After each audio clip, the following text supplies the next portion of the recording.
Allahu Akbar, Allahu Akbar, walillahil hamd.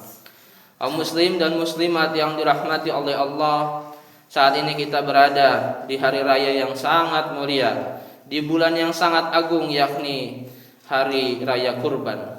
Suatu hari yang didahului oleh amalan-amalan yang agung, yaitu ibadah haji, dan diiringi oleh hari-hari tasyrik, hari di mana kita mengisinya dengan makan dan minum, hari kita berzikir kepada Allah, dan hari di mana seluruh umat mukmin merasa bahagia dan bergembira. Sebagaimana sabda Nabi SAW, Inna azamal ayyam indallahi tabaraka wa ta'ala yaumun nahr summa yaumul qarri. Sesungguhnya hari yang paling agung di sisi Allah tabaraka wa ta'ala adalah yaumun nahr, yakni hari kurban, dan yaumul qar, yakni hari qar. Apa itu hari qar? Hari qar adalah hari setelah hari raya kurban, yaitu hari diam, hari tenang para pelaksana ibadah haji setelah selesai melaksanakan ibadahnya. Beberapa ibadah seperti tawaf, melempar jumrah, dan menyembelih kurban. Meskipun kita semua tahu bahwa tahun ini menjadi tahun kedua atas duka yang dialami oleh umat muslim yang hendak melaksanakan ibadah haji, terpaksa harus ditiadakan demi kelangsungan hifzuddin, menjaga agama, yakni menghilangkan kemudaratan, dan demi melangsungkan hifdzun nafs, menjaga jiwa, yakni mencegah kemungkinan merebaknya wabah corona. Namun keterbatasan itu tidak serta-merta membuat kita harus berputus asa dalam meraih rahmatnya. Kebaikan Allah kepada hambanya tidak hanya diberikan pada saat ini hingga hari-hari berikutnya, namun keagungan itu juga terletak di beberapa hari sebelumnya. Sebagaimana dalam hadis riwayat Tabrani disebutkan, hari-hari yang paling utama di dunia adalah 10 hari pertama dari bulan Zulhijjah. Di antara 10 hari pertama tersebut terdapat ibadah saum tarwiyah dan juga saum Arafah. Salah satu dari ibadah saum yang maknanya dapat menghapus dosa kita setahun sebelum dan juga setahun setelahnya. Lalu keistimewaan amalan yang lain yang bisa didapatkan, maka seharusnya beberapa hari ke belakang kita bisa mengisinya dengan memperbanyak ibadah, memperbanyak menyebut asma Allah. Sudah sering kita lupa untuk bersungguh-sungguh mendekat kepadanya. Salat di sepertiga malam terakhir sepertinya kita susah. Membaca Al-Quran 10 menit saja kadang kita payah. Sudah saatnya kita untuk membesarkan nama Allah. Mari bersama katakan Allahu Akbar, Allahu Akbar, Allahu Akbar. Tidak hanya besar di mulut, keras di suara, namun harus melekat di dalam hati kita. Ma'asyiral muslimin rahimakumullah. Hari Raya Idul Adha mengingatkan kita untuk mengagungkan baginda Rasulullah Muhammad SAW dan juga terutama kepada baginda Nabi Ibrahim alaihissalam.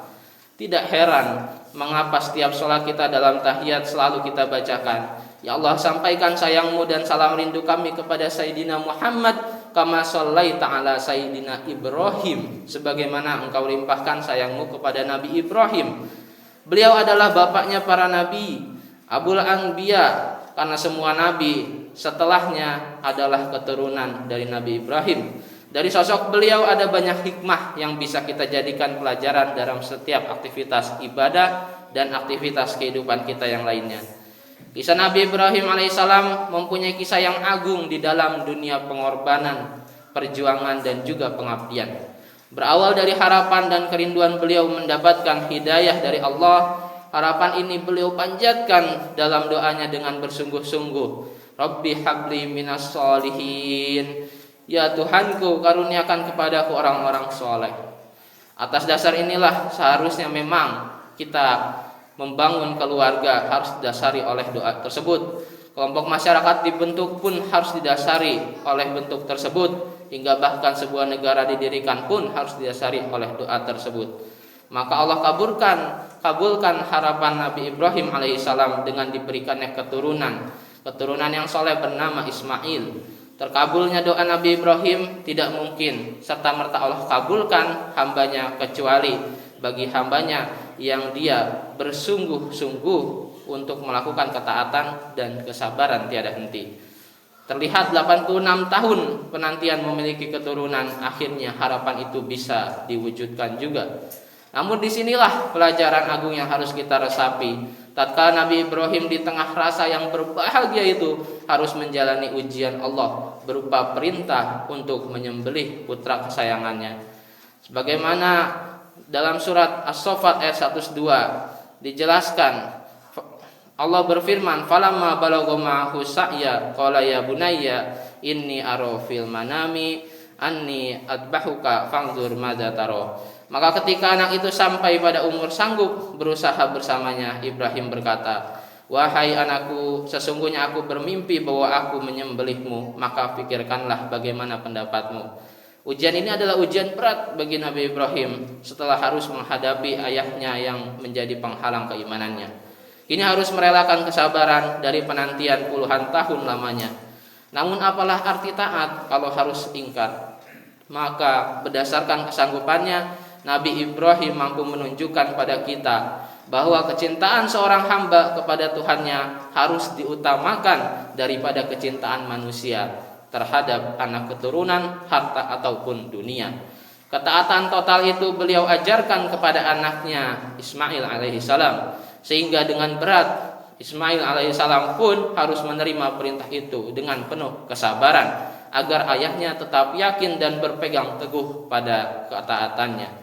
Sebagaimana lanjutan ayat tersebut di surat As-Saffat ayat 102 yang artinya dia Ismail menjawab, "Wahai ayahku, lakukanlah apa yang diperintahkan Allah padamu. Niscaya Allah engkau akan mendapatiku termasuk orang yang sabar." Bagi mereka yang taat kepada Allah, maka Allah akan bersungguh-sungguh ketaatannya dengan mengganti sebagaimana yang dikorbankannya. Sebagaimana Nabi Ismail alaihissalam diganti saat hendak disembelih dengan hewan sembelihan. Allahu Akbar, Allahu Akbar, Allahu Akbar, walillahil hamd. Ma'asyiral muslimin rahimakumullah. Perjalanan sejarah yang dilakukan oleh Nabi Ibrahim dan Ismail seharusnya tidak hanya menjadi pelajaran yang tertulis di buku kisah para nabi, tidak hanya disampaikan dalam mimbar-mimbar majelis, namun harus dicontohkan oleh kita sebagai teladan dalam melakukan ketaatan dan pengorbanan. Ibadah haji menjelaskan kepada seluruh umat manusia akan pentingnya persatuan, maka ibadah kurban menjelaskan kepada umat Islam akan pentingnya ketaatan dan pengorbanan total kepada Sang Pencipta. Taat menjalankan perintah tanpa tapi, taat menghindari larangan tanpa nanti. Ketika Allah Subhanahu wa taala sudah menurunkan aturannya berupa hukum Islam, maka harus kita terapkan secara totalitas.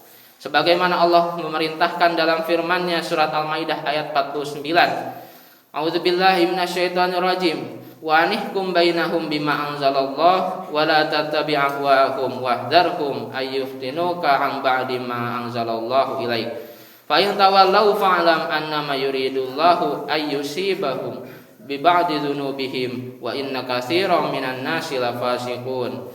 Dan hendaklah engkau memutuskan perkara di antara mereka menurut apa yang diturunkan Allah, dan janganlah engkau mengikuti keinginan mereka, dan waspadalah terhadap mereka.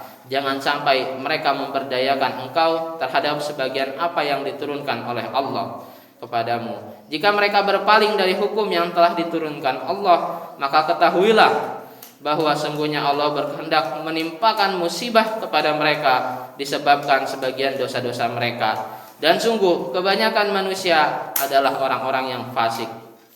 Ayat ini memerintahkan kita agar taat dan patuh sepenuhnya pada aturan agama Allah, tidak terbujuk rayu oleh godaan setan, tidak terpengaruh oleh musuh-musuh agama Allah, tidak terjerumus oleh jebakan hawa nafsu untuk meninggalkan aturan Allah. Karena sesungguhnya jika kita berpaling saja dari hukum-hukum Allah, sebagaimana dalam ayatnya, fa'lam annama yuridullahu ayyusibahum bi ba'di dzunubihim. Ketahuilah bahwa Allah berkehendak akan menimpakan musibah kepada mereka disebabkan dosa-dosa mereka. Lalu sekarang kita lihat, adakah musibah yang menimpa kita? Adakah cobaan yang ditimpakan kepada kita? Sepertinya kita tidak bisa mengelak lagi bahwa ujian Allah yang diberikan kepada seluruh umat manusia di dunia ini. Pandemi yang semakin lama bermutasi tiada terkira. Ekonomi yang semakin lama membuat kita sengsara. Obat kesehatan yang semakin lama semakin langka. Sulit mendapat hak kesehatan yang tersebar. Tinggal hanya kabar duka. bingung hendak kemana saat untuk makan pun tidak ada biaya. Bahkan sekedar bahan makanan pokok pun harus naik karena pajak negara. Sadarkah kita bahwa semua musibah itu tidak harus berbentuk wabah? Sadarkah kita bahwa setiap musibah adalah kehendak Allah kepada orang-orang yang berpaling dari hukum-hukum agamanya dan meninggalkan ketaatan kepadanya? Allahu Akbar, Allahu Akbar, Allahu Akbar, walillahil hamd. Mungkin kita sadar bahwa musibah ini adalah ujian bagi kita karena kelalaian kita atas maksiat kita. Mungkin kita pun berharap agar sabar atas cobaan ini mampu menghapus dari dosa-dosa kita. Namun bisakah banyaknya ujian mampu mengukur diri kita menjadi pribadi yang dicintai Allah? Bisa jadi kita bukanlah orang yang dicintainya karena tidak bersungguh-sungguh mentaati perintahnya sebagaimana Nabi Ibrahim dan juga Nabi Ismail mentaati perintah Allah. Tidakkah kita malu memohon jalan keluar atas permasalahan kita jika hanya bermodalkan pada sholat yang tidak khusyuk, bacaan Al-Quran yang jarang, sedekah yang sedikit, mulut yang terbiasa berbicara kotor, mata yang terbiasa melihat aurat, tangan yang terbiasa jahil, perut yang terbiasa menerima makanan yang haram, hingga hati yang terbiasa berpaling dari Allah ketika mendapat pertolongan manusia. Lalu di manalah pengorbanan yang kita tunjukkan di hadapan Allah? Jika taat pada aturannya saja justru malah sering kita langgar. Keadaan itu justru Allah sudah terangkan di surat Toha ayat 124. A'udzubillahi minasyaitonirrajim. Wa man a'radu 'an dzikri fa inna lahu ma'isyatan dhanka wa nahsyuruhu yaumal qiyamati a'ma. Siapa saja yang berpaling dari peringatanku, maka sesungguhnya baginya kehidupan yang sempit dan kami akan mengumpulkan dia pada hari kiamat nanti dalam keadaan buta. Itulah mengapa nama Ibrahim sering kita sebutkan dalam setiap sholat kita. Semakin banyak rokaat yang kita panjatkan, semakin banyak pula nama beliau yang kita panjatkan, supaya kita terus mengingat bahwa ujian kita ini belum ada apa-apanya dibandingkan dengan ujian Nabi Ibrahim alaihissalam. Semoga kita menjadi umatnya yang bisa istiqomah melakukan ketaatan dan juga bisa melakukan pengorbanan sepenuhnya total atas perintah Allah Subhanahu wa taala. Barakallahu li wa lakum fil Qur'anil karim wa nafa'ni wa iyyakum bima fihi minal ayati wa dzikril hakim wa taqabbalallahu minna wa minkum tilawatahu innahu wasamiul alim wa qulu qawli hadza wa astaghfirullah azima innahu huwal ghafurur rahim.